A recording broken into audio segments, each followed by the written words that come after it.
ஹரே ஹரே கிருஷ்ணா கிருஷ்ணா கிருஷ்ணா ஹரே ஹரே ஹரே ராம ராம ராம ஹரே ஹரே ஹரே கிருஷ்ணா கிருஷ்ணா கிருஷ்ணா ஹரே ஹரே ஹரே ராம ராம ராம ஹரே ஹரே ஹரே கிருஷ்ணா கிருஷ்ணா கிருஷ்ணா ஹரே ஹரே ஹரே ராம ராம ராம ஹரே ஹரே.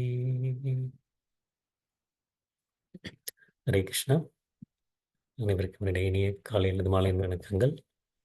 பகவத்கீதையின் அத்தியாயம் 8 பார்த்துட்டு இருக்கோம். அக்ஷரம் பிரம்மயோகம் வரத்தை அடைதல். முதல் 3 பகுதிகள் பார்த்துருக்கோம். முதல் பகுதியில் கிருஷ்ணர் அர்ஜுனுடைய அந்த 7 கேள்விகளுக்கு பதிலளிப்பார். அப்புறம் அந்த 2வது பகுதியில் அந்த பிரயாண காலத்தில் எப்படி ஆத்மா ஒரு உடலிலிருந்து மற்றொரு மாறும் நேரத்தில் என்னை நினைத்துக்கொள் அர்ஜுனா அப்படின்னு சொல்லுவார். என்னை நினைத்து கொண்டால் என்னை அடைவாய், வேற ஏதாவது நினச்சிட்டு இருந்தேன் அர்ஜுனா நீ அதை அடைவாய், நீ எதை நினைத்து கொண்டிருக்கின்றாயோ அதை அடைவாய் அப்படின்னாரு. வந்து கிருஷ்ணரை நினைப்பதை அந்த மரண தருவாயில் மட்டும் நம்ம திடீர்னு நினைக்க முடியாது. அதனால மா அனுஷ்மர இத்தச்சா அப்படிமாரு எப்பொழுதுமே என்னை நினைத்து கொண்டிரு அர்ச்சனா, சர்வ காலேஷு சர்வேஷு, எப்பொழுதுமே என்னை நினைத்து கொண்டு உன்னுடைய கடமையை ஆற்றிக்கொண்டிரு, கடமையை ஆற்றிக்கொண்டிரு. அப்போ தான் நமக்கு அந்த கடைசி காலத்தில் நினைவு கூற முடியும் அப்படின்னு கிருஷ்ணன் சொன்னார்.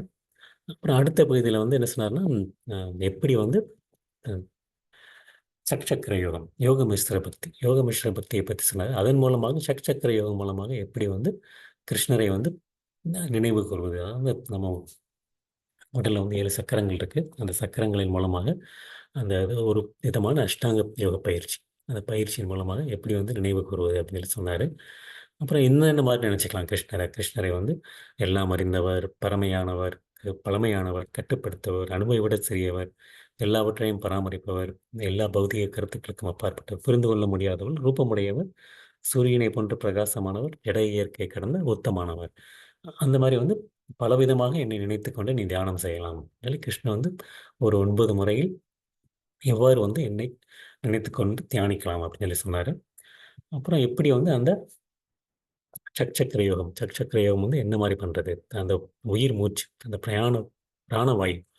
பிராணவாயுவை அந்த கீழே இருந்து மேலே கொண்டு அதை புருவங்களுக்கு மத்தியில் யோக பலத்தினால் நிறுத்தி பெறலாத மனதுடன் முழு பக்தியுடன் பரமபுருஷனை நினைத்து கொண்டு அந்த மாதிரி யார் நினைத்திருக்கிறானோ அவன் நிச்சயமாக பரமபுருஷ பகவானை அடைவான் அப்படின்னு. அப்புறம் அவங்களுடைய என்னென்ன தகுதிகள் வேண்டும், தகுதிகள் வேதங்களை கற்றவர்களாக இருக்க வேண்டும், ஓம்காரத்தை உச்சரிக்க வேண்டும், துறவில் சிறந்தவராக இருக்க வேண்டும், அப்புறம் பிரம்மச்சாரியத்தை கடைபிடிக்க வேண்டும்.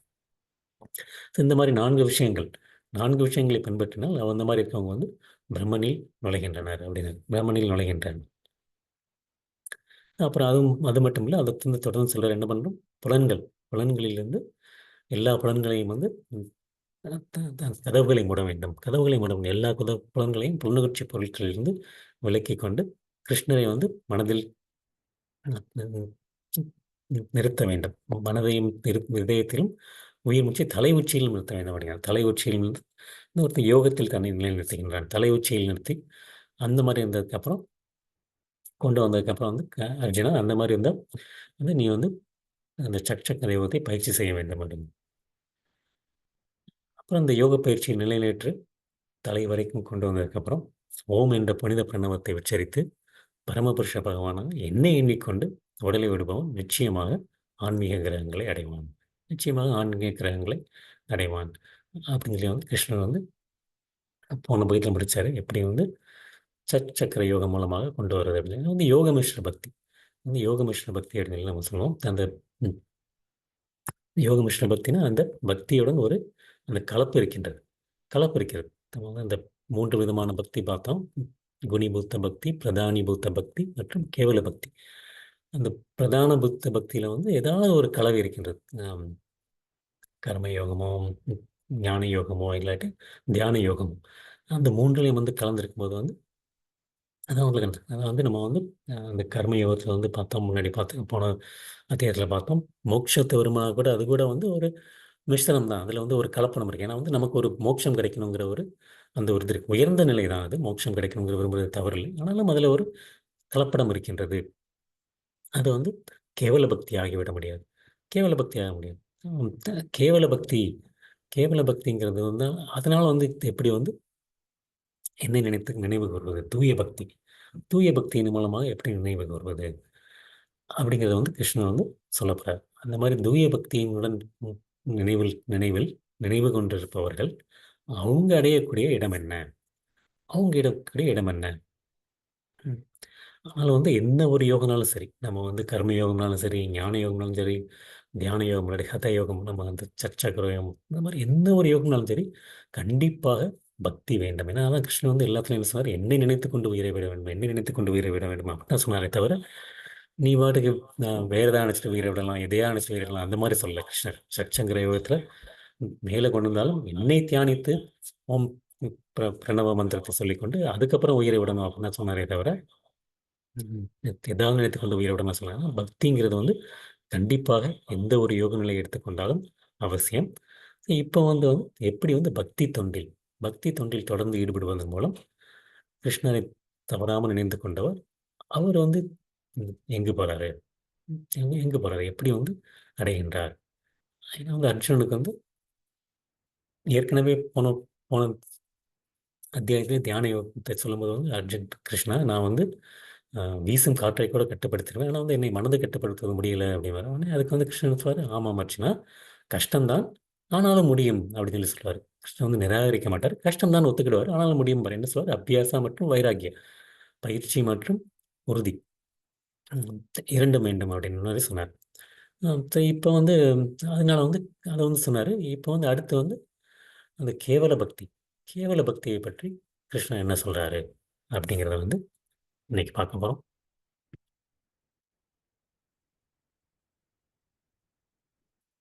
ஓம் நமோ பகவதே வாசுதேவாய. ஓம் நமோ பகவதே வாசுதேவாய. ஓம் நமோ பகவதே வாசுதேவாய. अनन्यचेता सततं यो मां स्मर्ति नित्यशः तस्य अहं सुलभपाता नित्यायुक्तस्य योगिनः. பிருந்தாவின் மகனே, பிறலாத மனதுடன் என்னை எப்போது நினைப்பவன் சுலபமாக என்னை அடைகின்றான். ஏனெனில் அவன் பக்தி தொண்டில் இடையறாது ஈடுபட்டுள்ளான். கிருஷ்ணர் வந்து தெளிவாக சொல்லிட்டார். பக்தி யோகத்தில் பண்றவன் வந்து சுலபமாக என்னை அடைகிறான். மீதி யோகத்துக்கெல்லாம் வந்து அவர் கிருஷ்ணன் வந்து நிராகரிக்கவில்லை. ஆனால் வந்து என்ன சொன்னார், கஷ்டம்தான் அர்ஜுனா, முடியும் ஆனால் கஷ்டம். ஆனால் இங்கே பக்தி யோகத்தை வந்து சொல்லும்போது என்ன சொல்றாரு, சுலபம், ம், சுலப பார்த்தா அப்படின்றார். ம், சுலபமாக என்னை அடையலாம் அர்ஜுனா அப்படின்னு. அனன்ய சேத்தா சததாம். அனன்யங்கிறது வந்து அந்நிய. அந்நியங்கிறது வேற ஏதாவது நினச்சிட்டே இருக்காது. வேற ஏதாவது நினச்சிட்டே இருக்காது. வேற ஏதாவது தேவர்களையோ இல்லாட்டி வேற ஏதாவதையோ, ம், அந்த பிரம்மத்தில் சேர்வதோ, அந்த மாதிரி நினைக்கிறது. ஆனால் அந்நிய அப்படின்னா வந்து வேற எதுவுமே இல்லை. பிறலாத மனதுடன் சேத்தங்கிறது மனம், வேற எதுவும் இல்லாமல் மனதுடன். சதத்தம், சதத்தங்கிறது வந்து எப்பொழுதும், எப்பொழுதும் எப்பொழுதும் வந்து கிருஷ்ணரை பற்றி கேட்பது, கிருஷ்ணனுடைய நாம ஜபத்தை ஜபிப்பது, அவருக்கு வந்து சேவை செய்வது, அன்புடனும் மற்றும் பக்தியுடனும் சேவை செய்வது, அது மட்டுமே வந்து நமக்கு போதுமானது. அதுமே மட்டுமே போதுமானது. அது வந்து யார் ஒருத்தரும் முழுமையாக நம்புகின்றாங்க, பிறலாத மனதுடன் வேறு எதுவும், ஆனால் அந்நியன் வேறு எதுவுமே வந்து யோசிக்கிறது இல்லை. பிறலாத மனதுடன் இது ஒன்றுமே போதும், இது ஒன்றே போதும். அஹ் சதத்தம், எப்பொழுதும், எப்பொழுதும், எப்பொழுதும் என்ன பண்ணிட்டு இருக்கணும், யோமாம் ஸ்மரதி நித்யஷக. யோமாம், யோ மாம், மாம்ங்கிறது வந்து என்னை, ஸ்மரத்திங்கிறது எண்ணுவது, எண்ணுவது நினைப்பது. நித்திய சகம் மறுபடியும் சொல்ல, சதத்தம்ங்கிறது எப்பொழுதும், நித்திய சகம் எப்பொழுதும். எப்பொழுதும் என்னை மட்டுமே நினைத்துக் கொண்டிருக்க வேண்டும். பிறலாத மனதுடன் ஆம், எந்த ஒரு எந்த ஒரு இடையூறும் இல்லாமல் பிறலாத மனதுடன் சதத்தம் எப்பொழுதும் யோமாம் ஸ்மிருதி நித்தேஷக என்னை நினைத்துக் கொண்டிருக்க வேண்டும். தஸ்யாகம் சுலப பார்த்தா, தஸ்யாகம், ம், ம். அவனுக்கு அந்த மாதிரி வந்து பிறலாத மனதுடன் எப்பொழுதும் நினைத்துக் கொண்டிருப்பவனுக்கு நான் அகம் சுலப பார்த்தா, நான் வந்து என்னை வந்து எளிதில் அடைய முடியும். அர்ஜுனா, பார்த்தா பிரதாவின் மகனே, என்னை வந்து எளிதில் அடைய முடியும். ம். நித்திய யுக்தஸ்ய யோகினக. நித்திய யுக்தஸ்ய யோகினக. அந்த மாதிரி இருந்தால் என்ன பண்றது? ஏன் அந்த மாதிரி முடியும்? அப்படின்னா வந்து அவன் வந்து நித்தியம் எப்பொழுதும் எப்பொழுதும் என்னுடன் என்னுடைய பக்தி சேவையில் ஈடுபட்டுள்ளான். எனது பக்தி சேவையில் இடராது ஈடுபட்டுள்ளான். நித்திய யுக்தஸ்ய யோகினக. அந்த மாதிரி ஈடுபட்டிருக்கிறதுனால வந்து அர்ஜுனா மிகவும் சுலபமாக என்னை அடைந்து விடலாம். ஆனா எப்பொழுதுமே தினசரி எல்லா நேரமுமே எந்த ஒரு இடையூறும் இல்லாமல் வேற ஒரு இந்த வழியை பின்பற்றலாமா? இந்த இத இந்த நபர் இப்படி பண்றாரே, அவர பண்ணலாமா? அந்த கடவுள எல்லாரும் வணங்குறாங்களே, அத நம்மளும் வணங்கலாமா? அ வேற யாரோ அவர் தான் கடவுளுங்கிறாரே, அவர பின்பற்றலாமா? அந்த மாரி எந்த ஒரு இடையூறும் இல்லாமல், எந்த ஒரு பெருலாத மனவுடன் அனன்ய அனன்ய அந்த ஒரு தூய்மையுடன் பெறலாத மனதுடன் என்னை வந்து நினைப்பவன் வந்து அர்ஜுனா, என்னை நினைத்து யோக பயிற்சியில் ஈடுபடுபவன், என்னை நினைத்து பக்தி சேவையில் ஈடுபடுபவன் மிக சுலபமாக என்னை அடைய முடியும். சுலபமாக அடைய முடியும். வந்து இப்போ வந்து கிருஷ்ணன் வந்து இதில வந்து கேவல களங்கமற்ற பக்தர்கள். களங்கமற்ற பக்தர்கள் அடையக்கூடிய இடத்தை வந்து கிருஷ்ணன் வந்து அந்த பதத்தில வந்து தெளிவா சொல்ட்டார். பக்தி யோகத்தின் மூலமாக அவங்க வந்து கிருஷ்ணருக்கு வந்து தொண்டு செய்கின்றார்கள். வந்து முன்னாடி வந்து நாங்க 4 விதமான பக்தர்கள் பார்த்தோம். யார் யார பார்த்தோம்? ம். ம். ஆர்த்தோ, அர்த்தாத்தி, ஜிக்ஞாசு, ஞானி. அப்புறம் இன்னொன்னு வந்து அந்த மோக்ஷம். மோட்சத்தை விரும்புறவங்க. அவங்க எல்லாத்துக்குமே வந்து கொஞ்சம் வந்து ஒரு ம் ஒரு கஷ்டப்படத்தான் வேணும். எதுவுமே வந்து ஈஸியான வழி கிடையாது. எதுவுமே வந்து ஈஸியான வழி கிடையாது.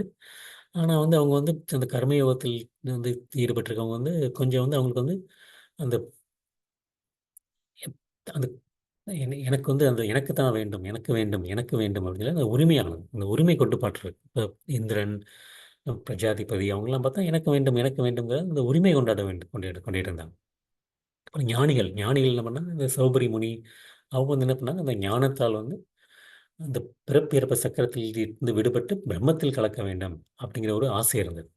அப்படிங்கிற ஒரு ஆசை இருந்தது. ஆனா அந்த யோகிகள், தியான யோகி தியான யோகிகள் அவங்க என்ன பண்ணாங்க, தியான யோகிகள் வந்து அ தியான யோகிகள் வந்து விஸ்வாமித்திரர் மாரி அவங்க வந்து அவங்களுக்கு வந்து முக்கிய நோக்கம் என்ன? வசிஷ்ட முனிவர். வசிஷ்ட முனிவரோட எப்படியாவது நான் வந்து சிறந்த ஒரு யோகி ஆக வேண்டும். அதுதான் வந்து விஸ்வாமித்திரனுடைய நோக்கம். அதனால தான் வந்து அவர் வந்து அந்த திரிசங்கு சொர்க்கம் கேள்விப்பட்டிருப்போம். திரிசங்கு சொர்க்கங்கிறது வந்து அந்த திரிசங்குங்கிறது ஒரு மன்னர். அவர் வந்து வசிஷ்ட முனிவரோட சிஷ்யனா இருப்பாரு. அவர்ட்ட வந்து என்னைய வந்து இந்த உடல்லயே சொர்க்கத்துக்கு அனுப்புங்க அப்படின்னு கேட்பாரு. அது வந்து அவர் வந்து இல்ல அது முடியாது. அது எப்படி முடியும்? அப்படின்னோனே, அவர வந்து அப்புறம் வசிஷ்ட முனிவர் அந்த பையன்கிட்ட கேட்பாங்க. அவங்க வந்து ஒரு சாபம் குடுத்துருவாங்க. உடனே வந்து அ விஸ்வாமித்திர முனிவர் வந்து நான் அனுப்புறேன் அப்படின்னு சொல்லிட்டு வந்து அவர் வந்து ஒரு அவருடைய தவ வலிமை எல்லாத்தையும் உபயோகிச்சு ஏன்னா வந்து வசிஷ்டர் முடியாதுன்னு சொல்லிட்டாரு. அதனால வந்து நான் அனுப்பி காமிக்கிறேன் அப்படின்னு சொல்லி வந்து பண்ணுவாரு. அங்கேருந்து அனுப்புனோனே வந்து இந்திரன் வந்து இங்கெல்லாம் அவனுக்கு வர தகுதி இல்ல அப்படின்னு சொல்லி வந்து இந்திரன் வந்து மறுபடியும் கீழ தள்ளி விட்டுருவாரு. அப்புறம் வந்து உடனே வந்து உனக்காண்டி இன்னொரு சொர்க்கத்தையே படைக்கிறேன் அப்படின்னு சொல்லி வந்து அவர் வந்து அதுதான் அவருடைய நோக்கம். அவருடைய நோக்கம் வந்து அந்த ஒரு கட்டுப்பாடெல்லாம் இருப்பது. கட்டுப்பாட்டெல்லாம் இருப்பது அதன் மூலமாக சக்தியை வளர்த்துக் கொள்வது. சக்தி வளர்த்துவது. ம். அந்த மாரி ஒரு ஒரு எந்த ஒரு கலவையும் இல்லாமல், அ நான் உரிமையாளன், கட்டுப்பாட்டாளன், அனுபவிப்பாளன் அந்த மாரி ஒரு எந்த ஒரு கலவையும் இல்லாமல் அனன்ய சேத்தா. அனன்ய சேத்தா அப்படிங்கிறது வந்து தூய பக்தி. தூய பக்தியில வந்து அந்த பக்தன் வந்து கிருஷ்ணரை தவிர வேறு எதுவும் விரும்புவதில்லை. விரும்புவதில்லை. நான் வந்து அவர் உலகத்துக்கு போணுமோ, இல்லாட்டி வந்து பிரம்மத்தன் ஒன்றாக கலக்கணுமோ, மோட்சம் பெறணுமோ, பௌதிக பந்தத்திலிருந்து முக்தி அடையணுமோ, முக்திய கூட அவங்களுக்கு வந்து விருப்பம் கிடையாது. விருப்பம் கிடையாது. அ அதனால தான் வந்து என்ன சொல்றோம், நிஷ்காம அப்படிங்கிறோம். நிஷ்காமன்னா சுயநலம். சுயநலம் எதுவும் இல்லாதவர்கள். சுயநலம் எதுவும் இல்லாதவர்கள். அந்த மாரி இருக்கவங்க தான் வந்து அவங்க அந்த பக்குவமான அமைதி கிடைக்கும். பக்குவமான அமைதி கிடைக்கும். அந்த மாரி சொந்த ஆசை எதுவும் இல்லாமல், அந்த மாரி பக்தன் வந்து கிருஷ்ணரை திருப்தி செய்வதில் தான் வந்து நோக்கம். வேற எந்த ஒரு ஆசையும் வந்து இல்லை. அ இல்லை. அந்த மாரி ஒரு அசையாத பக்தி. அசையாத பக்தியுடன், நிலையான பக்தியுடன் உள்ளவன். அதனால தான் வந்து கிருஷ்ணர் என்ன சொல்றாரு, தன்னை வந்து எளிதில் அடைகின்றான். எளிதில் அடைகின்றான் அப்படின்னு. ஆனா கிருஷ்ணர் வந்து பல ரூபத்தில் வந்து நம்ம வந்து இருக்காரு. விஷ்ணு தத்துவம். விஷ்ணு தத்துவங்கிறது விஷ்ணுவுடைய பல ரூபங்கள் இருக்கு. அந்த சகஸ்ரநாமம்ல வந்து 1000 ரூபங்கள் சொல்லப்பட்டிருக்கு. ராமர், நரசிம்மர், அந்த மாதிரி எவ்வளோ விஷயங்கள்ல வந்து விரிவாக்கங்கள் இருக்கு. கிருஷ்ணனுடைய அவதாரங்கள் இருக்கு. அந்த ஒரு ஏதாவது ஒரு ரூபம் நமக்கு வந்து எந்த ரூபம்னாலும் சரி, விஷ்ணு, பெருமாள், திருமால், எவ்வளவோ பேர்கள் சொல்றோம். நம்ம அன்பு தொண்டின் மூலமாக அவரை வந்து மனதை பதிய வைக்க வேண்டும், பதிக்க வேண்டும். அந்த மாதிரி அவங்க வந்து மீதி பேர்லாம் வந்து பிரச்சனைகளை சமாளிச்சுட்டு இருக்காங்க. ஏன்னா வந்து கிருஷ்ணன் அதை தான் சொன்னாரு. மீதி பேர் இந்த பாதம் வந்து ஆபத்தானது அர்ஜுனா அப்படின்னாரு. ஞானியை பற்றி சொல்லும்போது, அடுத்து வந்து ஞான யோகத்தை சொல்லும்போது வந்து கஷ்டம் அர்ஜுனா அப்படின்னாரு. ஆனா நிராகரிக்கவில்லை. கஷ்டம் சொன்னாரு. பட் இதுதான் வந்து என்ன சொல்லியிருக்காரு, பக்தியோகம் சொல்லும்போது மட்டும்தான் கிருஷ்ணன் சொல்லியிருக்காரு, சுலபம் பார்த்தா அப்படின்ட்டு. மிகவும் எளிதானது. மிகவும் எளிதானது. நம்ம பிரபுபாதா சொல்லிக் கொடுத்த வழி வந்து நாமஜபம். ஹரே கிருஷ்ணா ஹரே கிருஷ்ணா கிருஷ்ண கிருஷ்ண ஹரே ஹரே ஹரே ராம ஹரே ராம ராம ராம ஹரே ஹரே. அதுதான் வந்து பக்தி யோகத்தினுடைய தொடக்கம். தொடக்கம். அந்த மாதிரி வந்து நம்ம வந்து பண்ணிட்டு இருக்கும்போது வந்து அப்போதான் வந்து முழுமையாக சரணடைய முடியும். சரணடைய முடியும். யாருனாலும் வந்து வந்து தொடங்க முடியும் பக்தி யோகத்தை. பக்தி யோகத்தை தொடங்குவதற்கு வந்து எந்த ஒரு தகுதியுமே இல்லை. ஒரு பாவம் செய்தவர்களாலும் சரி, ஒரு சண்டாளர்களும், சண்டாளர்களுங்கிறது வந்து அந்த 4 வர்ணத்துக்கும் கீழே உள்ளவர்கள். ம். செல்வந்தர்களும் சரி, ஏழைகளும் சரி, எந்த ஒரு வயதினரும் சரி, எந்த ஒரு ஆம், மதத்தையோ, எந்த ஒரு இனத்தையோ, எந்த ஒரு பகுதியும் சேர்ந்தவரோ யாருனாலும் பண்ண முடியும். வந்து கிருஷ்ணன் வந்து பத்திரம் புஷ்பம் பலம் தோயும். மிகவும் எளிமையாக தான் சொல்லியிருக்காரு. கிருஷ்ணன் என்ன சொல்லுவாரு, 10வது அத்தியாயத்துல வந்து என்ன சொல்லுவாரு, அந்த மாதிரி யார் வந்து பக்தி சேவைகள் வந்து ஈடுபடுறாங்களோ அவங்க வந்து என்ன சொல்றாரு, ததாத்மி புத்தி யோகம் தாம் அப்படிங்கிறார். என்னை அடைவதற்கான புத்தியை நானே தருகின்றேன் அர்ஜுனா. நானே தருகின்றேன் அப்படிங்கிறார்.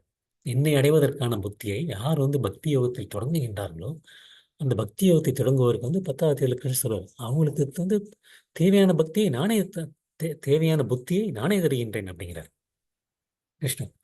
அந்த மாதிரினால தான் வந்து அவரை அடைய முடியும். நம்ம வந்து ஏற்கனவே பார்த்துருக்கோம். கிருஷ்ணரை வந்து அவரே நம்மளை வெளிப்படுத்தினாலே தவிர நம்மளால வந்து பார்க்க முடியாது.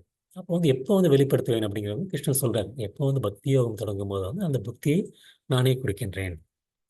நானே கொடுக்கின்றேன். அதனால வந்து எந்த ஒரு இதுவும் இருக்காது. எதுவும் இருக்காது. இருக்காது அப்படின்னு. ஏன்னா வந்து ஆஹ் நமக்கு வந்து எங்க வந்து சோ சோ அந்த தூய பக்தன் தூய பக்தன் வந்து எந்த ஒரு இடம், நேரம் எதுவுமே கருதல் எதுவுமே கருதாமல் எப்பொழுதுமே வந்து கிருஷ்ணரை வந்து நினைத்துக் கொண்டிருக்கின்றான். நினைத்துக் கொண்டிருக்கிறான். அந்த மாதிரி வந்து சில பேர் வந்து அஹ், அந்த மாதிரி இருக்கும்போது வந்து ஒருத்தங்களுடைய மனநிலை தான் முக்கியம். மனநிலை தான் முக்கியம். அந்த ஒரு உணர்வு, அந்த ஒரு பக்தி உணர்வு இருக்கும்போது, அந்த மாதிரி இருக்கும் பக்தி உணர்வு இருக்கும்போது எங்க இருந்தாலும் சரி, அந்த இடம் வந்து பிருந்தாவனம். அந்த இடம் வந்து பிருந்தாவனம். பிரபுபதா வந்து இப்போ வந்து அமெரிக்கா வந்த அப்புறம் கொஞ்ச நாள் கழிச்சு அந்த பக்தர்கள் சொன்னாங்க, ஆம், சுவாமிஜி எங்களுக்கு எங்கள் மேல் கருணை கொண்டு வந்து நீங்கள் வந்து பிருந்தாவனத்தை விட்டு வந்து இங்கே வந்து ஒரு ஒரு இந்த மாதிரி ஒரு ஜட இன்பத்தில் லயிக்கிற இடத்துல வந்து இருந்து கஷ்டப்படுறீங்க அப்படின்னு எனக்கு வந்து பிரபுபதா இல்லை இல்லை இதுதான் வைகுண்டம் அப்படிம்பாங்க. எங்கெங்கே வந்து பக்தர்கள் இருக்காங்களோ, எங்கே வந்து கிருஷ்ணனுடைய கதைகள் பேசப்படுகின்றதோ, எங்கே வந்து கிருஷ்ணருடைய பற்றி ம், ம், பக்தர்கள் பக்தி தொண்டுகளை செய்து கொண்டிருக்கின்றார்களோ அந்த இடம் வந்து வைகுண்டமாகின்றது. வைகுண்டமாகின்றது. ம். ம். நான் வந்து இந்த இடத்தினுடைய அந்த பாகவதம் பாகவதம்ல வந்து அந்த 4வது அத்தியாயத்தில் வந்து 4வது ஸ்கந்தத்தில் வந்து கிருஷ்ணர் சொல்றார், நான் வந்து வைகுண்டத்தில் இல்லை, யோகிகளினுடைய இதயத்திலும் இல்லை. நான் எங்கே இருக்கேன் அப்படின்னா வந்து என்னுடைய பக்தர்கள் வந்து எங்கே வந்து என்னுடைய சேவையில் ஈடுபட்டு இருக்கின்றார்களோ, என்னை பற்றி புகழ்ந்து என்னுடைய மகிமையை புகழ்ந்து கொண்டிருக்கின்றார்களோ, அங்கே தான் நான் இருக்கேன். அங்கே தான் இருக்கேன். நான் வந்து என்னுடைய பக்தர்களுடைய சங்கத்தை வந்து ஒருபொழுதும் தவிர்ப்பதில்லை. அங்கே தான் நான் இருக்கின்றேன் அப்படின்னு சொல்லி பகவான் கிருஷ்ணன் வந்து தெளிவாக சொல்லியிருக்காரு. அந்த மாதிரி இருக்கிறன்னா வந்து வைகுண்டம். இந்த பக்தி சேவை வந்து எப்படி எப்படி வந்து செய்வது? எப்படி செய்வது? ஏன்னா வந்து நம்ம வந்து எல்லாருமே வந்து யாராவது சேவை பண்ணிட்டு தான் இருக்கோம். யாருமே வந்து நான் வந்து யாருக்குமே சேவை பண்றதில்லை அப்படின்னு சொல்றதில்லை. ம். யாராவது ஒருத்தங்களுக்கு சேவை பண்ணிட்டு தான் இருக்கணும். நம்மளுடைய ஒரு தாய் வந்து குழந்தைக்கோ, ஒரு கணவன் மனைவிக்கோ, மனைவிக்கோ கணவனுக்கோ, குழந்தைகளுக்கோ, மற்ற நண்பர்களுக்கோ, நம்மளுடைய ஆஃபீஸில் போன நம்மளுடைய முதலாளிகளுக்கோ, இல்லாட்டி நம்மளுடைய அரசாங்கத்துக்கோ ஏதாவது நமக்கு நேரடியாகவோ மறைமுகமாகவோ வந்து ஏதாவது ஒரு சேவை பண்ணிட்டு தான் இருக்கும். ஏதாவது சேவை பண்ணிட்டு தான் இருக்கும். அந் ஆனால் அந்த சேவைகள் என்ன ஆயிடுது, நம்ம வந்து இந்த பிறவி இந்த பிறவி முடிந்தவுடன் அந்த சேவைகள் அனைத்தும் முடிந்து விடுகின்றது முடிந்து விடுகின்றது. ஆனால் வந்து நம்ம வந்து அந்த அந்த நம்ம இந்த பிறவியையும் கடந்து அடுத்த பிறவிக்கு வந்து தொடர வேண்டும் அப்படின்னா வந்து பக்தி சேவை மட்டும்தான் வந்து தொடர்ந்து தொடரக்கூடிய கஜேந்திரன் கஜேந்திரா வந்து போன யுகத்தில் வந்து இந்த போன பிறவியில் வந்து இந்திரதம்னா அப்படிங்கிற ஒரு மன்னராக இருந்தார். அகஸ்திய முனிவருடைய சாபத்தினால் ஒரு யானையாக இருப்பார். யானையாக இருந்தால் கூட வந்து அந்த ஒரு ஒரு சரியான தருவாயில் வந்து அவருக்கு வந்து அந்த அந்த ஞாபகம் வருகின்றது. அந்த பக்தி சேவையின் காரணமாக அந்த எங்கிருந்து விட்டாரோ அங்கிருந்து தொடர்வதற்காண்டி ஞாபகம் வருகின்றது. ஞாபகம் வந்தவுடன் கிருஷ்ணரை நாராயணரை விஷ்ணுவை போர்த்தி பாடியவுடன் விஷ்ணு வந்தவுடன் அவர் வந்து அதிலிருந்து வைகுண்டம் செல்கின்றார். ஸோ அதுதான் வந்து பக்தி யோகத்தினுடைய சிறப்பு. சிறப்பு பக்தி சேவை பண்ணுவதுடைய சிறப்பு. வேற யாருக்கு சேவை செய்கிறது வந்து அது வந்து இந்த பிறவியை விட தொடராது. நம்ம ஏற்கனவே அந்த உண்டியல் உதாரணம் பார்த்துருக்கோம். அது மாதிரி தான் வந்து பக்தி சேவை தான் வந்து தொடர்ந்து கொண்டே இருக்கும். அந்த பக்தி சேவை வந்து ஆம், அந்த ஏன்னா 2 பேருக்குமுள்ள நித்திய உறவு நித்தியமானது. கடவுளும் நித்தியமானவர், ஆத்மாவும் நித்தியமானவர். அந்த 2க்கும் உள்ள சேவை வந்து அந்த உறவும் வந்து நித்தியமானது நித்தியமானது. ஸோ இதுதான் வந்து அந்த சனாதன தர்மம். சனாதன தர்மம் நிறைய பேசுகிறோம். சனாதன தர்மம் அப்படிங்கிறது என்ன அப்படின்னா வந்து அந்த நித்திய அன்பு, அவர் மீது காட்டக்கூடிய நித்திய அன்பும் சேவையும். அதுதான் வந்து சனாதன தர்மம். ஸோ இதுதான் வந்து அந்த ஆம், 5 விதமான ரசங்கள் இருக்கு. பக்தி ரசங்கள். 5 விதமான முக்கியமான ரசங்கள். 5 விதமான முக்கிய ரசங்கள் இருக்கு. ஒரு 7 விதமான செகண்டரி 2வது வகையான ரசங்களும் இருக்கின்றது. அந்த ரசம் அப்படின்னா வந்து என்ன, பக்தி ரசம், இந்த ராசலீலா அப்படிலாம் சொல்லி நம்ம சொல்றோம். கிருஷ்ண ராசலீலா, கோபிகளோட நாடினார்னு. இந்த ரசம் அப்படின்னா வந்து என்னன்னா வந்து அந்த ஒரு சுவை சுவை. இப்போ வந்து ஒரு தாய்க்கு வந்து ஒரு குழந்தைக்கு வந்து பணிவிடை செய்யும்போது வந்து அவர் ஒரு அன்பினால் பணிவிடை செய்தாலும் சரி, அந்த ஒரு ஒரு சுவை இருக்கின்றது. ஒரு காதலன் காதலியுடன் ஒரு உறவுனாலும் சரி, அந்த ஒரு சுவை அந்த ஒரு சுவை தான் வந்து அந்த மீண்டும் மீண்டும் அதை வந்து செல்ல செய்கின்றது. அதுதான் வந்து இந்த ரசம். ம். ரசம் அதில் வந்து அந்த பக்தி ரசம் வந்து ஒவ்வொரு அடுத்த ஜென்மங்கள் போனாலும் கூட வந்து தொடரக்கூடியது. அந்த 5 விதமான பக்தி ரசங்கள். பக்தி ரசங்கள் வந்து வந்து நித்தியம் நித்தியம் எப்பொழுதும் தொடர்ந்து தினமும் அந்த மாதிரி ஒரு தூய பக்தன் வந்து எப்படி வந்து அடைவதற்கான முக்கியமாக வந்து அந்த ஒரு 5 முறைகள் இருக்கு. என்னென்ன 5 முறைகள்னா வந்து ஒண்ணு வந்து இந்த சாந்தயோ சாந்தரசம். சாந்தரசம்ங்கிறது வந்து கிருஷ்ணருக்கு வந்து ஆம், பக்தி தொண்டில் வந்து சாந்தமாக ஈடுபடுவது. இப்போ நான் வந்து அதை வந்து அந்த மாதிரி ஈடுபடுறவங்க வந்து கிருஷ்ணருடைய கோலோக பிருந்தாவனில் வந்து எப்படி இருக்கணும்னு நினைக்கிறாங்கன்னா வந்து ஒரு பசுவாகவோ இல்லாட்டி ஒரு நீர்நிலையாகவோ இல்லாட்டி வந்து ஒரு செடி கொடிகளாகவோ அந்த மாதிரி நினைக்கிறது. ம். அந்த மாதிரி நினைக்கிறது. ஸோ அந்த மாதிரி வந்து அவங்களுக்கு வந்து கிருஷ்ணர் மேல வந்து அவ்வளோ ஆசை. ஏன்னா வந்து கிருஷ்ணர் வந்து எவ்வளோ வந்து பசு மேல் வந்து ஆசை வச்சிருப்பாருன்னு நமக்கு தெரியும். அந்த மாதிரி பசுக்கள் வந்து சாதாரண பசுக்களும் இல்ல. அந்த பசுக்கள் எல்லாமே சுரபி பசுக்கள். சுரபி பசுக்கள். அவங்க வந்து எப்போ வந்து எவ்வளோ பால் கேட்டாலும் வந்து சுரபி பசுக்கள் குடுத்துட்ருக்கும். அந்த மாதிரி ஒரு பசுக்கள் ஆகுறது, அந்த மாதிரி தான் வந்து அந்த சாந்த பக்தர், சாந்த ரகத்துல உள்ளவங்க வந்து ஆசைப்படுவாங்க. அடுத்து வந்து சாக்கியம். சாக்கியம் சாக்கியம் பக்தர்கள் வந்து நண்பராக ஈடுபடுவார். நண்பராக ஈடுபடுவார்கள். நண்பராக ஈடுபடுவது வந்து இப்போ வந்து யாருன்னா இப்போ வந்து கிருஷ்ணர் வந்து தன்னுடைய நண்பர்களுக்கும் சேவை செய்வார். கிருஷ்ணர் வந்து வந்து கிருஷ்ணருக்கும் வந்து கோபுரத்தில் விளையாடும்போது வந்து கிருஷ்ணர் நிறைய இதுல வந்து விளையாட்டில் தோற்றுருவார். தோற்றுனோடனே வந்து என்ன பண்ணணும், அந்த கோபுரம் வந்து கிருஷ்ணர் தான் வந்து தூக்கிட்டு போகணும். கிருஷ்ணர் தான் தூக்கிட்டு போகணும். கிருஷ்ணர் வந்து இல்லாட்டி வந்து யார் காலையாவது பிடிச்சு விடணும்.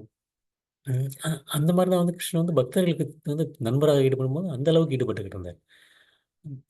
அது வந்து 2வது அது ஒரு விதமான ரசம், பக்தி ரசம். தாஸ்யம். தாஸ்யம் வந்து பக்தி சேவையில் தொண்டில் ஈடுபடுவோம். அனுமன் மாதிரி. அனுமன் வந்து எப்பொழுதும் வந்து ராமருக்கு எப்படி சேவை செய்வது? ராமருக்கு வந்து எப்படி சேவை செய்வது? அதுதான் வந்து அனுமனுடைய எண்ணமாக இருந்தது. ம் ச து வந்து தாசியத்துக்கு ஒரு நல்ல உதாரணம் வந்து அனுமன். வாத்சல்யம். வாத்சல்யம்ங்கிறது வந்து அந்த ஒரு தாய் போன்ற ஒரு ஒரு உயர்ந்த ஒரு தாய் போன்ற ஒரு அந்த ஒரு உணர்வுடன் வந்து எப்படி வந்து ஈடுபடுவது? யசோதா தாய், நந்த மகாராஜ், ம், தேவகி, வாசுதேவர் இப்பலாம் வந்து எப்படி வந்து கிருஷ்ணரை வந்து ஈவன் பலராம் கூட வந்து எப்படி வந்து பாதுகாப்பது? கிருஷ்ணரை வந்து எப்படி பாதுகாப்பது? கிருஷ்ணரை வந்து எப்படி வந்து ஆ பார்த்துக்கொள்வது? அவருடைய தேவைகளை பூர்த்தி செய்வது? அப்படிங்கிறத வந்து அந்த ஒரு அந்த ஒரு தாய், தந்தை, அந்த ஒரு தாய், தந்தை, அண்ணன், அந்த ஒரு உறவில் வந்து பார்த்துக்கொள்வது. அது வந்து வாத்சல்ய பக்தம் பக்தி. அப்புறம் கடைசி வந்து எல்லாவற்றுக்கும் உயர்ந்தது வந்து மாதுரிய பக்தி. அதான் வந்து ராதாராணி மற்றும் கோபிகைகள் வந்து கிருஷ்ணன் மேல வந்து கொண்டது வந்து அந்த மாதுரிய பக்தி. எப்படி வந்து அந்த ஒரு காதலுக்கு இடைப்பட்ட ஒரு பக்தி. அது வந்து உடல் அளவில் இல்ல. அது வந்து ஆன்மீக அளவில் அதற்கு அப்பாற்பட்டது. ஸோ அந்த மாரி உள்ளது. அந்த மாரி இருக்க மாரி உள்ள பக்தர்கள். அந்த மாரி வந்து ஒரு 5 விதமான ரசங்கள் இருக்கின்றது. தூய பக்தியில் ஈடுபடுபவர்கள் இந்த மாரி எந்த ஒரு ரசத்திலும் கூட ஈடுபடலாம் ஈடுபடலாம். அந்த மாரி இருக்கவங்க வந்து உங்களுக்கு வந்து கிருஷ்ணா அர்ஜுன் சொல்றாரு. அவங்களே வந்து பிரிவை வந்து என்னால் ஒருபொழுதும் தாங்கிக் கொள்ள முடியாது அர்ஜுனா. அ தாங்கிக் கொள்ள முடியாது. அந்த மாரி இருக்கவங்களுக்கு வந்து நான் வந்து என்னையே வந்து வெளிப்படுத்துகின்றேன் வெளிப்படுத்துகின்றேன். அந்த மாரி இருக்கவங்களுக்கு வந்து நான் வந்து எல்லாவித தடைகளையும் வந்து தகர்த்து கொண்டு அவங்களுடைய சாதன பக்தி. வந்து இந்த பயிற்சி. அவங்களுடைய பயிற்சியை வந்து நான் வந்து பக்குவப்படுத்தி முழுமையாக்குகின்றேன். அப்ப வந்து கிருஷ்ணர் வந்து இதில வந்து சொல்றாரு. அதனால தான் வந்து அவங்களுக்கு வந்து என்னை அடைவது சுலபம் பார்த்தா. அந்த மாரி வந்து கிருஷ்ணரை வந்து அடைவதற்கு என்ன ஆகும்? என்ன ஆகும்? அப்படிங்கிறத வந்து கிருஷ்ணர் வந்து 15வது ஸ்லோகத்துல சொல்றாரு. मामुपेत्य पुनर्जन्म दुःखालयम् अशाश्वतम् नाप्नुवन्ति महात्मानः संसिद्धिं परमां गतः. பக்தியில் யோகிகளான மகாத்மாக்கள் என்னை அடைந்த பிறகு முற்றிலும் துன்பம் நிறைந்த இந்த தற்காலிகமான உலகத்திற்கு திரும்பி வருவதே இல்லை. திரும்பி வருவதே இல்லை. ஏனெனில் அவர்கள் மிக உயர்ந்த பக்குவத்தை அடைந்து விட்டனர். ஜட உலகத்தை கிருஷ்ணன் என்ன சொல்றாரு? துக்காலயம் அசாஸ்வதம். துக்காலயம் அசாஸ்வதம். பக்தியில் யோகிகளான மகாத்மாக்கள் என்னை அடைந்த பிறகு முற்றிலும் துன்பம் நிறைந்த இந்த தற்காலிகமான உலகத்திற்கு திரும்பி வருவதே இல்லை. ஏனால் அவர்கள் மிக உயர்ந்த பக்குவத்தை அடைந்து விட்டார்கள். மாம் உபேத்திய புனர்ஜென்ம புனர்ஜென்ம ம், என்னை என்னை அடைந்தவர்கள் புனர்ஜென்மம் மீண்டும் ஜென்மம் அடைவதில்லை. மாம் உபேத்திய அப்புறம் எங்கிருந்து மீண்டும் வருவதில்லை? துக்காலயம் அசாஸ்வதம். துக்காலயம். ஆலயம்ங்கிறது வந்து இடம். நம்ம வந்து கோயில வந்து ஆலயம் சொல்லுவோம் இல்லையா? பகவான் குடியிருக்கக்கூடிய ஆலயம். துக்காலயம் அப்படின்னு. துக்கம். துக்கம் மிகுந்த இடம். துக்காலயம் துக்கம் மிகுந்த இடம். ம். மற்றும் அப்புறம் இன்னொன்னு சொல்றாரு, அசாஸ்வதம் தற்காலிகமானது. தற்காலிகமானது. துக்கம் நிறைந்த ம், இந்த ஜட உலகம். துக்கம் நிறைந்த தற்காலிகமான இந்த ஜட உலகம். நாப்னுவந்தி மகாத்மனக மகாத்மானக மகாத்மாக்கள் மகாத்மாக்கள் வந்து என்னை அடைந்த பின் அர்ச்சனா மாமுபேத்திய புனர்ஜென்ம என்னை அடைந்த பின் துக்காலயம் அசாஸ்வதமான இந்த தற்காலிகமான இந்த உலகத்திற்கு என்றும் திரும்பி வருவதே இல்லை. என்றும் திரும்பி வருவதே இல்லை. சம்சித்திம் பரமாம் கதாக. ஏன் அப்படின்னா வந்து அவங்க வந்து மிக உயர்ந்த பக்குவம். பரமாம் பரமாம் பரமாம் சம்சித்திம் பரமாம் பரமகதா. பரமத்தை அடைந்து விட்டார்கள். பரமத்தை அடையக்கூடிய அந்த பக்குவத்தை மிக உயர்ந்த பக்குவத்தை வந்து அவர்கள் வந்து அடைந்து விட்டார்கள். அதனால் வந்து அவங்க வந்து திரும்ப இங்கு வருவதில்லை. அந்த தற்காலிகமான உலகத்துல வந்து என்ன இருக்கு? ஜென்ம மிருத்யு ஜரா வாயு. ம், ஜரா வியாதி. ஜென்ம மிருத்யு ஜரா வியாதி. 4 விதமான துக்கங்கள். பிறப்பு, இறப்பு, முதுமை மற்றும் நோய். அந்த 4 விதமான துன்பங்கள் நிறைந்தது. அந்த மாதிரி துன்பங்கள் நிறைந்த இடங்கள் வந்து ஆனா வந்து அந்த பக்குவ நிலையிலிருந்து கோலோக விருந்தாவன் அடையும் வந்து திரும்ப வர விரும்பத்தில்லை. ஏன்னா வந்து மறுபடியும் அங்க இருந்ததுக்கப்புறம் கிருஷ்ணர் வந்து அ அந்த இந்த 4 விஷயங்களுமே அங்க கிடையாது. அது வந்து நித்தியமான உலகம். நித்தியமான உலகம். அத வந்து கிருஷ்ணர் மறுபடியும் வந்து விளக்குவாரு. அந்த என்ன வித்தியாசம் அப்படின்னு சொல்லி வந்து அடுத்த பகுதியில. அந்த ஒரு இதுக்கு வந்தவுடனே வந்து யாரும் வந்து ம் திரும்ப வருவதில்லை திரும்ப வருவதில்லை. அப்புறம் வந்து நமக்குலாம் ஒரு கேள்வி வரும். யாருமே திரும்ப வர்றதில்லைங்கிறீங்களே! அப்ப நான் வந்து எதுக்கு வந்து இந்த ராமானுஜர், அ ம் ம் பலவிதமான வந்து இந்த ஆழ்வார்கள், ஆழ்வார்கள்லாம் வந்து கிருஷ்ணர வந்து எப்பொழுதுமே நினைச்சுட்டே இருக்காங்களே! அவங்க எதுக்கு திரும்ப வர்றாங்க? அப்டின்னா வந்து, அவங்க வந்து கர்ம வினையினால் திரும்ப வருவதில்லை. கர்ம வினையினால் திரும்ப வருவதில்லை. நான் பிறவி எடுப்பதற்கு காரணம் என்னுடைய கர்ம வினை. என்னுடைய கர்ம வினை. ஆனால் அந்த மாரி வந்து தூய பக்தர்கள். தூய பக்தர்கள் வந்து வந்து எதற்காண்டி பிறவி எடுக்கின்றார்கள் அப்டின்னா வந்து கிருஷ்ணருடைய லீலைகளில் பங்கேற்பதற்காண்டியும், மற்றும் நம்மை போன்று கீழே விழுந்த ஆத்மாக்களை திரும்ப கூட்டிச் செல்வதற்காண்டியும். அதற்காண்டி தான் அவங்க பிறவி எடுக்கிறாங்களே தவிர, கர்ம வினையால் பிறவி எடுப்பதில்லை. அவங்களுடைய காரணமற்ற கருணை கருணை. அதனால தான் அவங்க வந்து திரும்ப பிறப்பு எடுக்கிறாங்க. திரும்ப எடுக்கிறாங்க. ஆம். மற்றபடி வந்து கட்டாயத்தின் பேரில் இல்லை. கட்டாயத்தின் பேரில் அவங்க வந்து பிறப்பு எடுப்பதில்லை. அந்த அந்த அந்த கிருஷ்ணனுடைய லோகத்தை கிருஷ்ணனுடைய லோகத்தில வந்து வேதங்கள் என்ன சொல்லுதுன்னா வந்து, அவ்யக்த தோன்றுவதில்லை. அக்ஷர தோன்றுவதில்லைன்னா எப்பொழுதும் இருக்கின்றது. அதனால வந்து தோன்றுவதில்லை. அக்ஷர அழிவற்றது. பரமாகதி அதுதான் வந்து இறுதி கதி. அதை வந்து தான் வந்து ஏற்கனவே கிருஷ்ணன் வந்து சொன்னாரு. அம் அச்சிந்தியம் அப்படின்றார். அச்சிந்தியம்ங்க நம்மளுடைய கற்பனைக்கு அப்பாற்பட்டது. நம்மளால வந்து வர்ணிக்க இயலாது. மகாத்மாக்கள் மகாத்மாக்கள் வந்து அதைத்தான் வந்து இலக்காக கொண்டிருக்கின்றார்கள். இலக்காக கொண்டிருக்கின்றார்கள். ஏன்னா வந்து அந்த ஆத்மாக்கள் வந்து என்ன பண்றாங்க, தன்னுடைய குருக்களின் மீது வந்து ஆன்மீகத்தை பற்றி தெரிந்து கொள்கின்றார்கள். ஆன்மீகத்தை பற்றி தெரிந்து கொண்டதுக்கப்புறம் என்ன பண்றாங்க, பக்தி தொண்டின் மூலமாக பக்தியை வந்து மேலும் மேலும் விருத்தி செய்கின்றனர். அந்த மாரி வந்து வந்து பக்தி யோகத்தினுடைய வேற எந்த லோகத்துக்கும் வந்து முயற்சி பெற வந்து விரும்புவதில்லை விரும்புவதில்லை. அது மட்டும் இல்ல வந்து அவங்களுக்கு வந்து ஆன்மீக உலகுக்கு செல்லணுங்கிற விருப்பம் கிடையாது. இப்ப வந்து பிரகலாதனுக்கு வந்து முக்தி அடையணுங்கிற விருப்பத்துடன் வந்து பக்தர்கள் வந்து சேவை செய்வதில்லை. எப்பொழுதுமே நினைத்துக் கொண்டிருந்தார் கிருஷ்ணரை பிரகலாதன். ஆனா ஒரு பொழுதும் கூட வந்து நான் வந்து இந்த எனக்கு வந்து ரொம்ப கஷ்டமா இருக்கு. என்னுடைய தந்தையின் மூலம் எனக்கு ரொம்ப கஷ்டம் குடுத்துட்டு இருக்காரு. நெருப்புல போடுறாரு, பாம்புகளுக்கு மேல போடுறாரு, மலையிலேருந்து உருட்டி விடுறாரு. ஆனா வந்து கிருஷ்ணா என்னைய வந்து திரும்ப கூட்டுக்கோங்க. அதே மாரி வந்து ஹனுமான் வந்து ராமர் செல்லும்போது வந்து திரும்ப போல. ஏன் வந்து போல நான் வந்து எங்க நாமஜெபம் நடந்துட்டுருக்கோ, அங்க தான் நான் வந்து இருக்க போறேன். அப்படின்னு இங்கேயே இருந்துட்டாரு. அவங்களுக்கு வந்து அந்த மாரி மகாத்மாக்களுக்கு வந்து முக்தி கூட வந்து அவங்களுக்கு வந்து ஒரு பெரிய இலக்கு கிடையாது. அவங்களுடைய இலக்கு வந்து சேவை. சேவை. கிருஷ்ணருடைய உறவு மற்றும் தேவை. திவ்யமான தொண்டு. அது மட்டும் தான் வந்து அவங்களுக்கு தேவை. இதுதான் வந்து ஒரு மிக உயர்ந்த பக்குவ நிலை.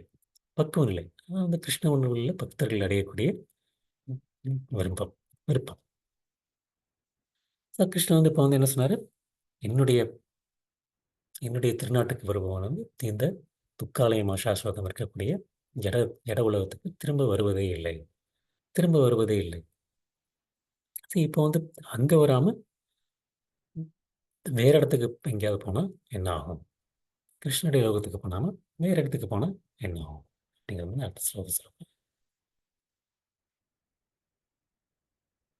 ஆ பிரம்ம புவனலோகா புனர் ஆவர்த்தினோ அர்ஜுனா மாம் உபேத்யா து கௌந்தேய புனர்ஜன்ம ந வித்யதே. ஜட உலகின் மிக உயர்ந்த லோகத்திலிருந்து மிகவும் தாழ்ந்த லோகம் வரை அனைத்தும் பிறப்பும் இறப்பும் மாறி மாறி இடம் நடைபெறும் துப் துன்பம் நிறைந்த இடங்களே.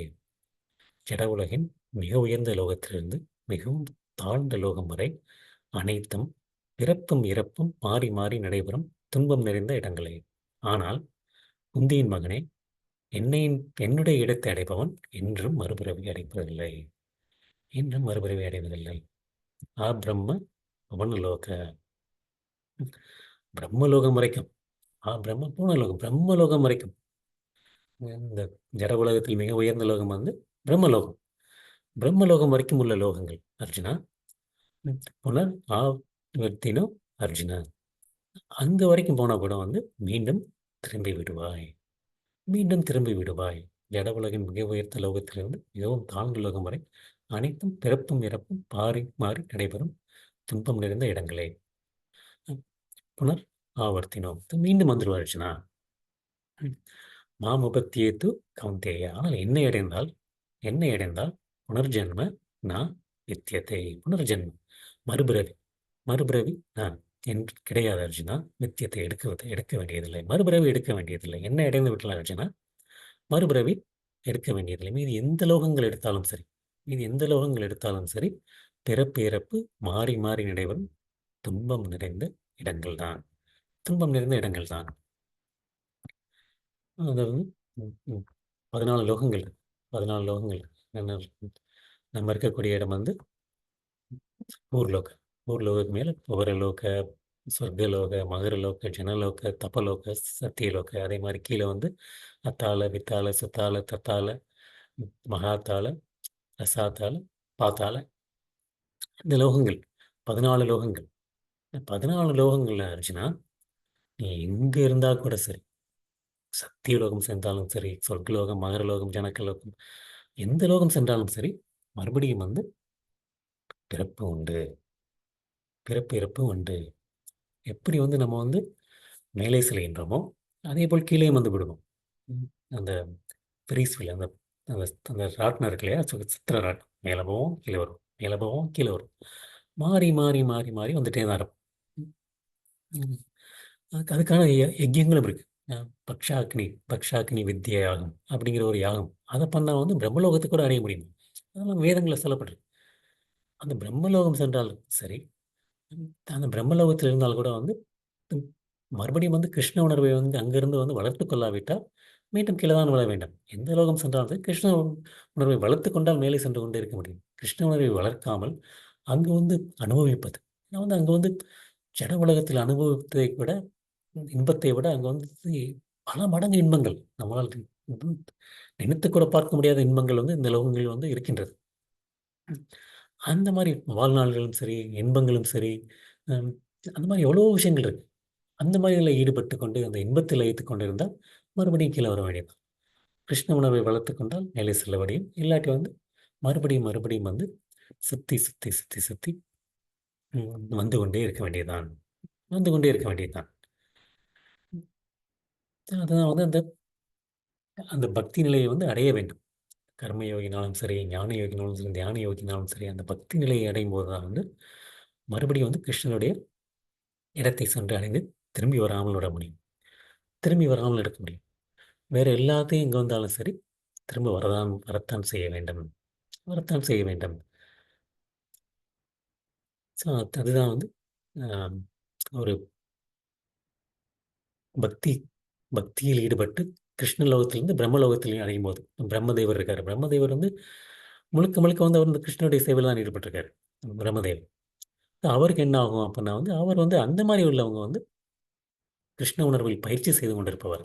அவங்க வந்து பிரளயத்தின் போது வந்து நித்தியமான ஆன்மீக உலகிற்கு மாற்றப்படுகின்றனர். இந்த ஜடவுடகம் அளிக்கப்படும் போது இடையறாது கிருஷ்ண உணர்வில் ஈடுபட்டுள்ள பிரம்மாவும் அவரது பக்தர்களும் ஆன்மீக உலகிற்கு மாற்றப்படுகின்றனர்.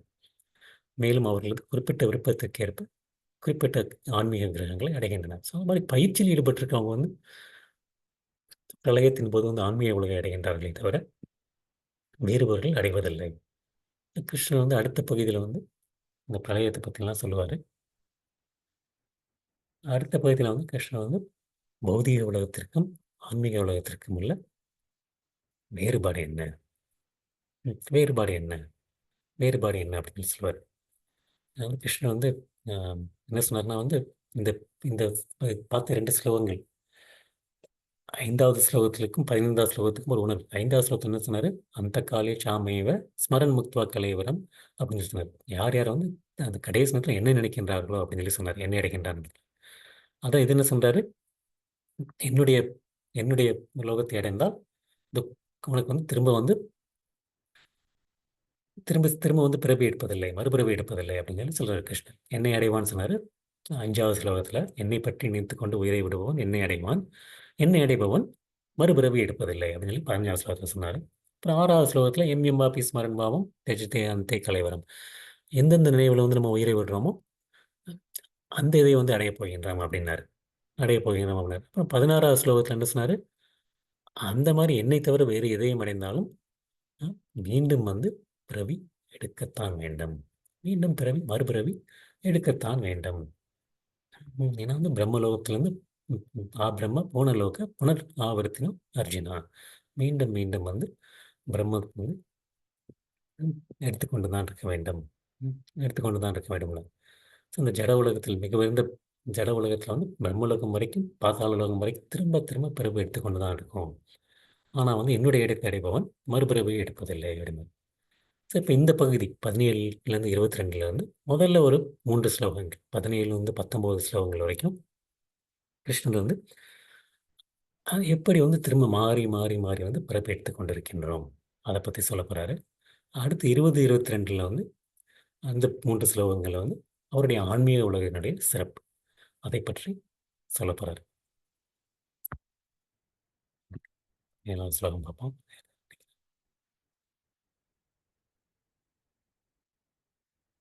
சகஸ்ரயுக பர்யந்தம் அஹர்யத் பிரம்மணோ விதுஹ ராத்திரிம் யுக சகஸ்ராத்தம்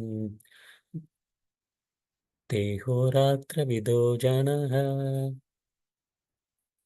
மாதக்கணக்கின்படி 1000 யுகங்களை கொண்ட காலம் பிரம்மாவின் ஒரு மனித கணக்கின்படி மனித கணக்கின்படி 1000 யுகங்களை கொண்ட பிரம்மாவின் கொண்ட காலம் பிரம்மாவின் ஒரு பகலாகும்.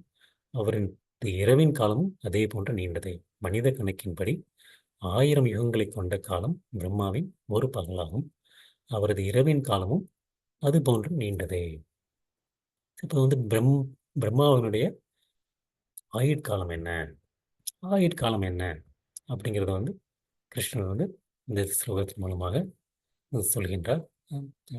சகஸ்ரயுக பர்யந்தம், சகஸ்ரயுகம் பர்யந்தம் 1000 யுகங்கள், 1000 யுகங்கள் உள்ளிட்டது வந்து பிரம்மாவினுடைய அக எத் பிரம்மனே வித்து, அந்த பிரம்மரனுடைய பகல் அப்படிங்கிறத தெரிஞ்சுக்கோ அர்ஜுனா. ராத்திரிம் யுக சகசிராந்தம் அப்படிங்கிறது அதே மாதிரி வந்து அவருடைய இரவு, அவருடைய இரவு வந்து அந்த மாதிரி வந்து 1000 வருடங்கள் வந்து நீண்டிருக்கின்றது, நீண்டிருக்கின்றது. அவருடைய இரவும் வந்து அந்த மாதிரி 1000 இரவுகள் வந்து நீண்டிருக்கின்றது அப்படிங்கிறார். பிரம்மாவனுடைய ஆயுட்காலம் என்ன அப்படிங்கிறது வந்து அது ஒரு பெரிய ஒரு அதுக்கு ஒரு இதே இருக்கு. ஸோ பிரம்மாவனுடைய ஒரு நாள், ஒரு நாள் வந்து ஒரு கல்பம் அப்படிங்கிறாங்க. ஒரு நாள் வந்து ஒரு கல்பம், ஒரு நாள்ங்கிறது வந்து அவருடைய பகல் பொழுதுகள், பகல் பொழுதுகள். அந்த பகல் பொழுதுக்கு ஒரு கல்பங்கிறது வந்து அவருடைய பகல் பொழுது மட்டும் அந்த 4 யுகங்கள், 4 யுகங்களுடைய 1000 சுழற்சிகள், 4 யுகங்கள் வந்து 1000 முறை வந்தால் வந்து அது வந்து பிரம்மாவினுடைய பகல் பொழுது. பிரம்மாவினுடைய பகல் பொழுது ஒரு யுகம் அப்படிங்கிறது வந்து சத்தியயுகம், திரேத்தயுகம், துவாபர யுகம், கலியுகம் 4 அடங்கியது வந்து ஒரு யுகம், ஒரு யுக சுழற்சி, ஒரு யுக சுழற்சி. அதாவது ஒரு யுக சுழற்சி வந்து அந்த ஒரு யுக சுழற்சி வந்து அந்த 4 யுகங்களை வந்து அடக்கியது, 4 யுகங்கள் அடங்கியது ஒரு யுக சுழற்சி. அதில் வந்து சத்தியுகம் வந்து கலியுகத்தில் வந்து பார்த்தா கலியுகத்தில் வந்து 4,32,000 வருடங்கள், 4,32,000 வருடங்கள் அது கலியுகத்தினுடைய வருடங்கள். இப்போ வந்து கலியுகம் ஆரம்பித்து 5000 வருடங்களுக்கு கொஞ்சம் கூட தான் ஆகுது. அதுதான் வந்து இப்போ கலியுகம் ஆரம்பம் தான் ஆயிடுச்சு.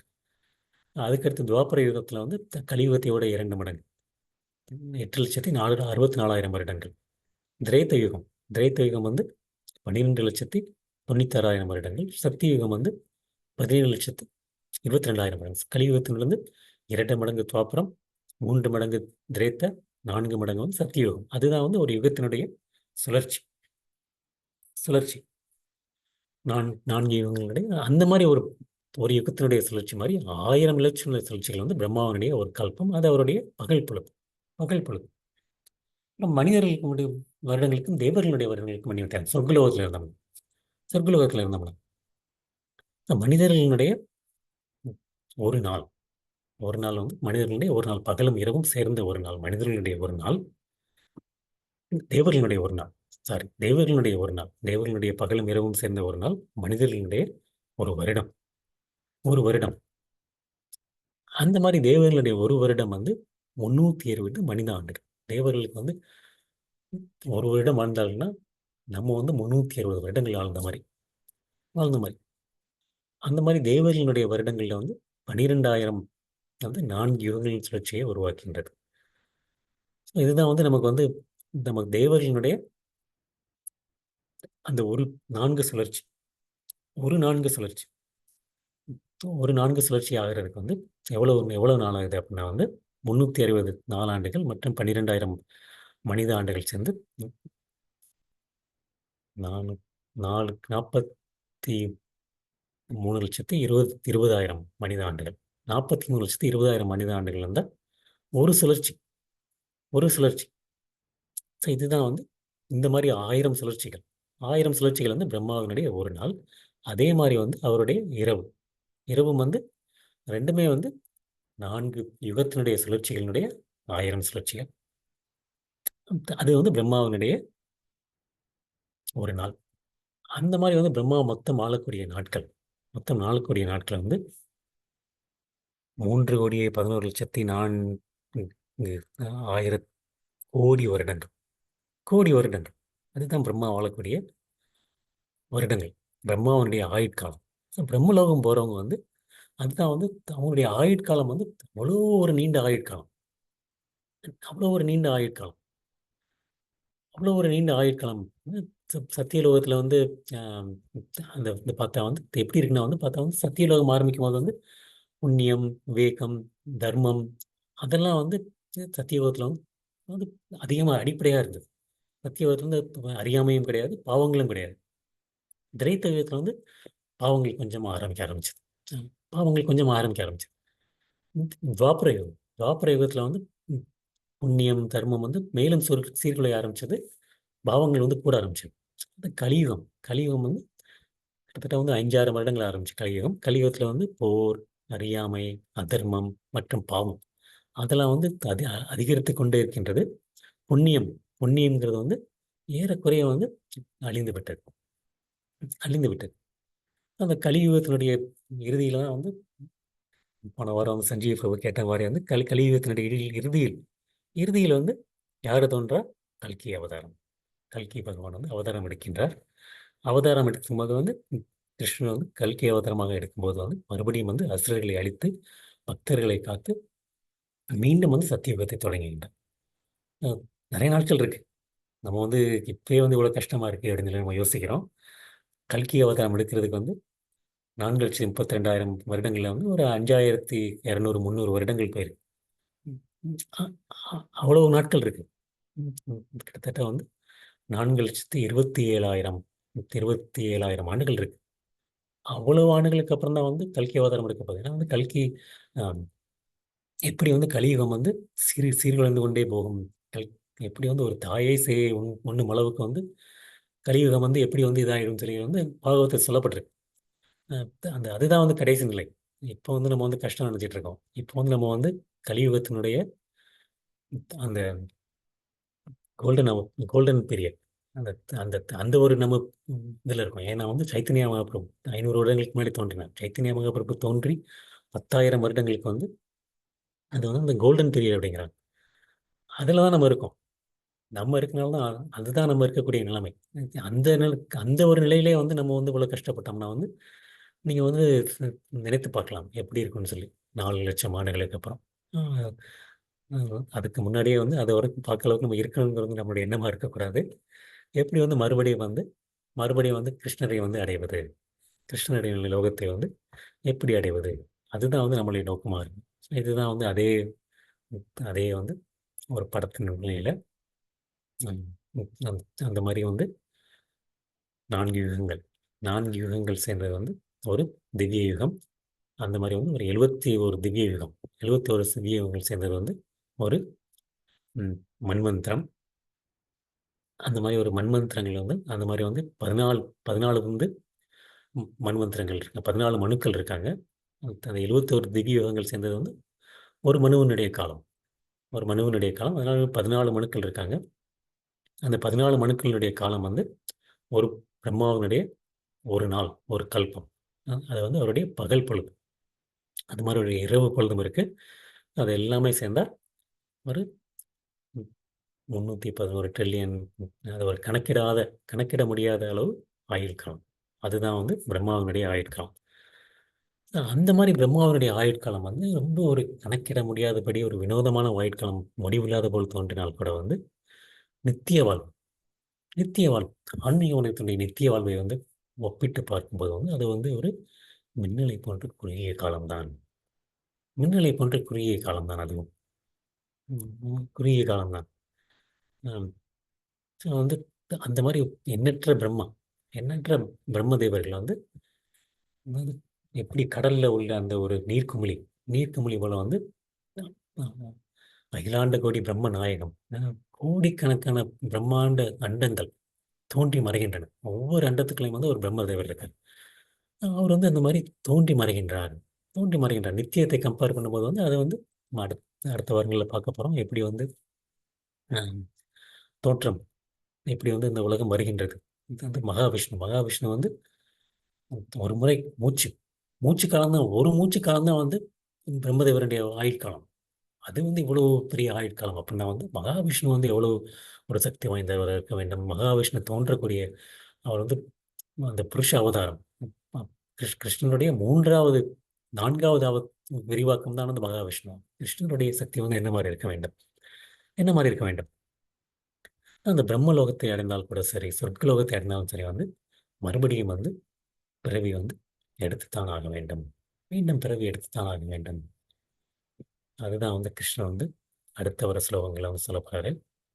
அடுத்த வர ஸ்லோகங்களை வந்து எப்படி வந்து என்னதான் பிரம்மலோகம் எடுத்தா கூட வந்து என்ன ஆக போகுது, என்ன ஆக போகுது, இந்த உலகம் எப்படி தோன்றி மறைகின்றது அப்படிங்கிறத வந்து கிருஷ்ணன் வந்து சொல்ல போறாரு. இன்னைக்கு பார்த்த ஸ்லோகங்கள் வந்து எப்படி வந்து கேவல பக்தி, தூய பக்தியின் மூலமாக கிருஷ்ணரை அடைவது, தூய பக்தியின் மூலமாக கிருஷ்ணரை அடைவது நான் இன்னைக்கு பார்த்த ஸ்லோகம். ஆம், அந்த அந்த அந்த வழியை வந்து கிருஷ்ணன் சொல்றாரு.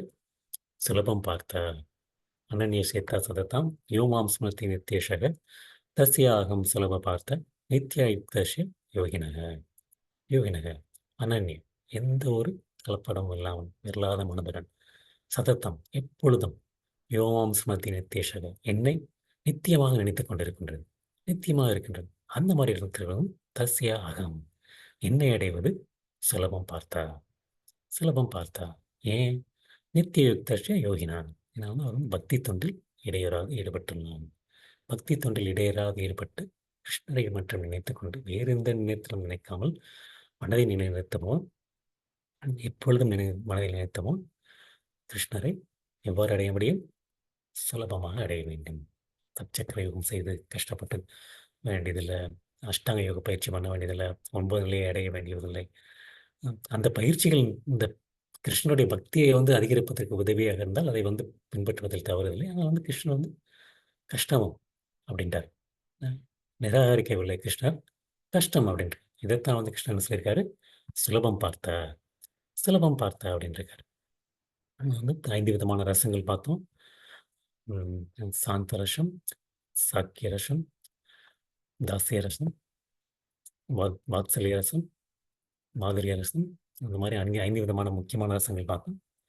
அப்புறம் வந்து அந்த மாதிரி கிருஷ்ணன் இணைந்து கொண்டு வந்து என் உயிரை பற்றால் என்ன ஆகும் அப்படின்னா வந்து புனர்ஜென்மம், துக்காலயம் நாப்னுவந்தி மகாத்மனக. நாப்னுவந்தி திரும்ப வந்து இந்த துக்காலயம் அசாஸ்வதம், தற்காலிகமான துன்பங்கள் நிறைந்த இந்த உலகத்திற்கு மீண்டும் பிறவி எடுத்து வர வேண்டியதில்லை.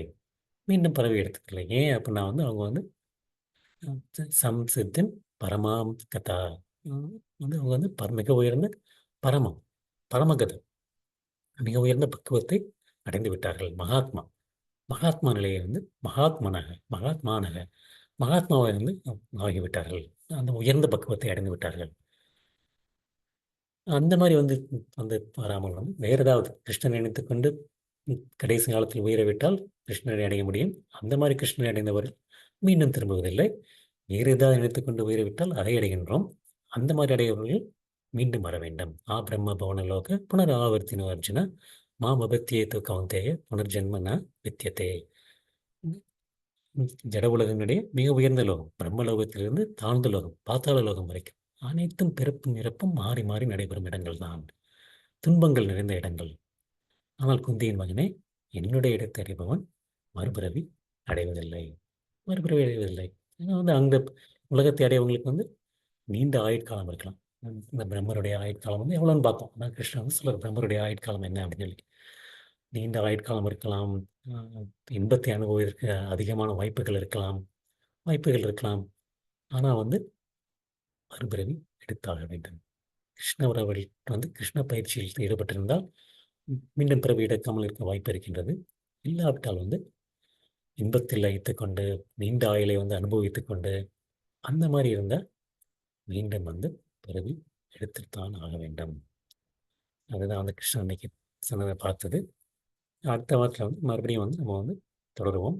அந்த அடுத்து வந்து கிருஷ்ணர் வந்து எப்படி வந்து இந்த ஜட உலகம் வந்து தோன்றி அழிந்து கொண்டிருக்கின்றது. எப்படி வந்து நித்திய ஆன்மீக உலகம் வந்து நித்தியமாக இருக்கின்றது. இத வந்து அடுத்து வரக்கூடிய ஸ்லோகங்கள்ல சொல்லப்போறாரு. இன்னைக்கு வகுப்ப வந்து தொடர்ந்து முடித்துக் கொள்ளலாம். என்னுடைய பணிவான வணக்கங்கள். மீண்டும் வந்து அடுத்த வாரம் சந்திப்போம்.